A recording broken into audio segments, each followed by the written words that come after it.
Welcome back to this special edition of Piers Morgan Uncensored with Andrew Tate, one-on-one. So Ash Sarkar, who's a lively contributor to this programme, has tweeted, Andrew Tate, who you're interviewing about free speech, thinks women are a man's property. We shouldn't be allowed to drive. Boasts about only dating teenagers to imprint on them. Misogynists are discussing whether they're in Afghanistan or a swanky London studio. Am I a misogynist, am I? First thing the things she said, I don't even truly believe. If you're prepared to listen to me, I'll explain to you exactly why she's completely and utterly wrong. If you can go through the points again, she said. Do you think you're a misogynist? Absolutely not. I'm not a misogynist on any level. This is one of those buzzwords they just throw at people randomly. Homophobic, racist, misogynist, they just throw it out at people. What is your view of women? I'm a realist. What is your real view of women? I absolutely and utterly love women. I adore women. I have good relationships with women. Not a single woman has come up to me on the street since I've been cancelled. Not a single one has said anything negative. Every single one of them has said positive things. You're a traditional male. I wish more men were like you. You understand your masculine roles. You understand what you're supposed to do. You understand you're supposed to protect women. You're exactly the kind of man I'd be looking for. I've never had a negative interaction with a female ever since I've been dubbed the biggest misogynist. Where is the... Please let me finish. I'm sorry, Piers. Also, there's not been a single woman who's accused me of a crime, not a single woman who's accused me of rape, not a single woman who's come out and said anything from my entire past of 36 years I've done anything wrong ever. Anybody else with my level of fame, any footballer, any other movie star, at least has people who've come out and accused them of rape, X, Y, Z. I have no woman who's come out and ever said I've hurt her, no woman who's come out and ever said I've done damage to her or been horrible to her. Everybody who ever's interacted with me has said I've been a nice person. All of them. Random Twitter nobody who seems to know so much is full of... All right, you've responded to her tweet. Yeah, she's a liar. But where is the line for you between masculinity, which I will always defend, and which I agree with? I think a lot of women like men to be masculine, and what has become known as toxic masculinity. And the reason I ask you is that you are engaged in that debate with men all the time. Where is the line for you where men shouldn't cross, where the behaviour should be kept within a line? Please define toxic masculinity. Well, you tell me what you think it crosses a line from being a masculine, good man to a bad man. There's no such thing as too much masculinity if it's genuinely masculine. Genuine masculinity is not out here to hurt people. It's absolutely the opposite. It's out here to protect. And when bad things happen, they call traditionally masculine men. If you need a firefighter, you need a masculine man. When you call the police because of the problem you have, you want masculine men. And as soon as a woman or a man is in trouble, when you look for backup, you look for masculine men. And masculine men have a duty to provide and protect those they care about. We have a duty to do things we don't feel like doing because we know we're supposed to do them. And that's why we stayed in the Titanic and died. Those were masculine men. Where did you get your views about this from? This is what I grew up with. It's the family I grew up around. And your father, your mother, yeah, both? and the world I lived in. And I think a lot of the things I'm saying now about masculinity and how people should act in the world, how the world should function, were considered completely normal and accepted by everybody only 20 years ago. I think the world's just lost its mind. For me to stand up and say a man should protect a woman now gets to be called a misogynist and canceled. If I said that 10 years ago, everyone would say, duh. And what's funny is, everyone who argues against me and says men shouldn't protect women, especially all the feminists, if they were with their boyfriend and a man broke into their house, guess who they'd expect to go downstairs? Who do you think? Think they go themselves? Are they going to Afghanistan? No, we send men to do these things. So well, we send women in the armed forces too. You have to generalize when you make points. There are many courageous people. Exceptions do not disprove the rule. No, but you've got to concede there are many courageous women serving in the armed forces. Absolutely and utterly, completely correct. But by and large, traditionally, soldiers are men. Exceptions do not disprove the rule. Well, it's not an exception. It's a fact that there are a lot of women now in the armed forces. Correct. But if you were to take the average soldier, they are a male.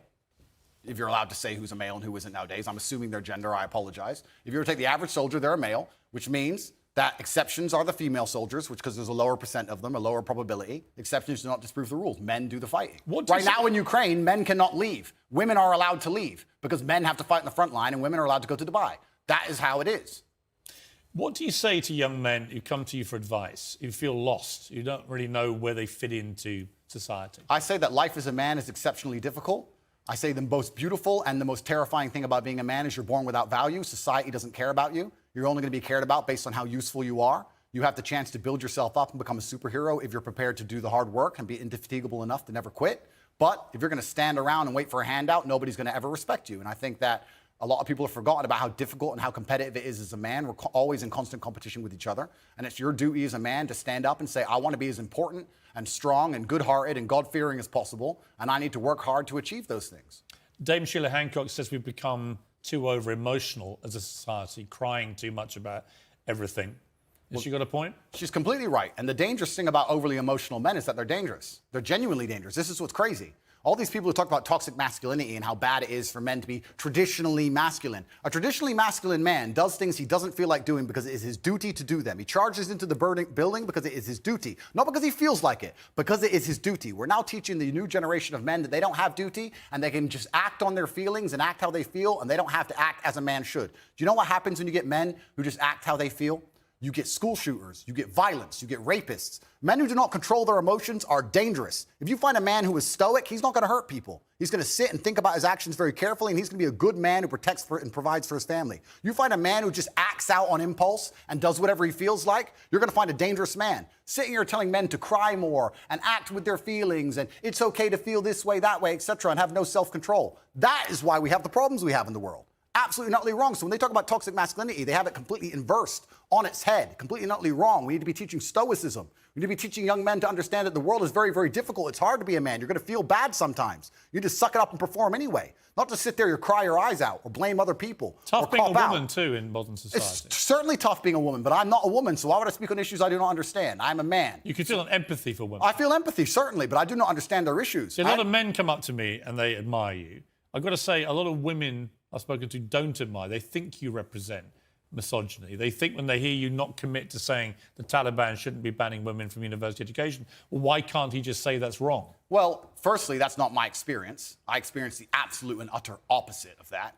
Secondly, it's because it's a moral point I'm making. My moral point is I speak on things I understand. I speak on experiences I've had. But do you believe in equality? Yes. I speak on, sure. I speak on subjects I know intimately. I do not feel qualified. I'm a realist, and I do not feel qualified to sit and discuss the gender laws in Afghanistan. I have not been to Afghanistan. I have not researched the subject thoroughly. I'm not going to sit here and say how the Taliban should be running their country. It's nothing to do with me. I find it quite flattering, Piers, that although, I understand I'm monumentally influential, the most Google man on earth, etc., I find it very flattering that you think I have some kind of control over the domestic policy of Afghanistan. But I assure you I don't. I don't. No, so it's nothing to do with I'm not asking you to have a view on having influence of a domestic policy. I'm sure the Taliban couldn't give a stuff what either of us say about it. It's just curious to me that it's an easy win for you to make women think you're not anti them, to say that when they're not given equality, as the women in Afghanistan clearly are not, because they're not allowed to go to university now as of today, that is clearly unequal, unfair. We should all be able to agree that that is wrong. Well, certainly, as a realist... Even you, tough guy Andrew It's Tate. not tough guy. I am a professional. As a professional, I can state that, yes, it is not equal. Yes, it is not fair. That is obvious for anybody. I'm not saying those things are not true. What I'm saying is it's nothing to do with me. Right, OK, but you made a concession you think is wrong then. I said it's unequal and it's unfair. Yeah, so wrong. Well, perhaps. Force yourself, Andrew. No, perhaps it's wrong under certain moral guidelines, but under the moral guidelines which are currently in charge of the jurisdiction of Afghanistan, they don't believe it's wrong. It's nothing to do with me. Well, I'm not going to sit here and tell other countries how to run their laws. I'm going to live in societies with laws I respect. You know what? I'll take unfair and unequal. Sure. Because that's self-explanatory.